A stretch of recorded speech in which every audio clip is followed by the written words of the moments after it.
Eşqinə xəstə düşmüşəm, sən də mənim dərdimə dərman kimisən.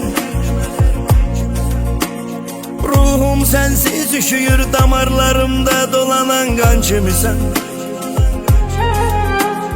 Mən səni sevməyimi günah eyləmədim, həyatımda səhv elədim.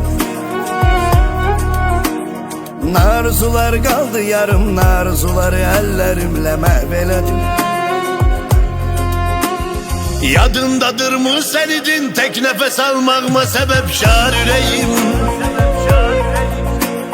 Ne beni özgeler de ara, ne beni özge üreyde aktar ürəyim.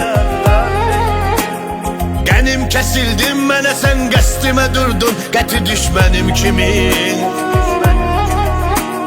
Mən necə yandım, yanacaqsan kül olub, qəm kədər də mənim kimin.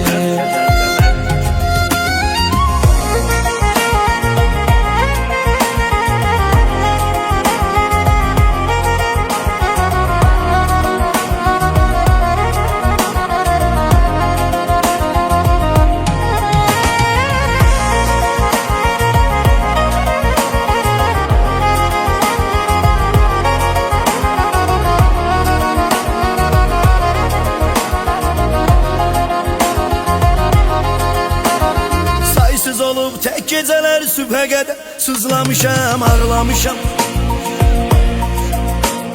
Xəyallarım kimi sessiz bir albomda şəkillərini saxlamışam. Qırdın ürəyimi dəfələrlə, mənə qıydın, sənə mən qıymamışam. Var içində nifrət, amma lənət ürəyim, səndən doymamışam. Hayattır eybi yok ne baksa, gelerik yüz yüze kısmet ne bilin. Rastlaştırar uca Allah, ya tesadüf ya da fırsat ne bileyim. Gözlerindeki kederi, üzüntünü hisseleyip bakım keçim.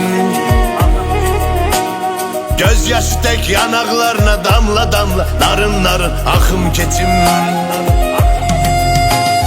Yadındadır mı sen idin tek nefes almağıma sebep şar ürəyim. Ne beni özgeler ara, ne beni özge üreyde aktar ürəyim. Qənim kesildim mənə, sen qəstimə durdun, qəti düşmədim kimin.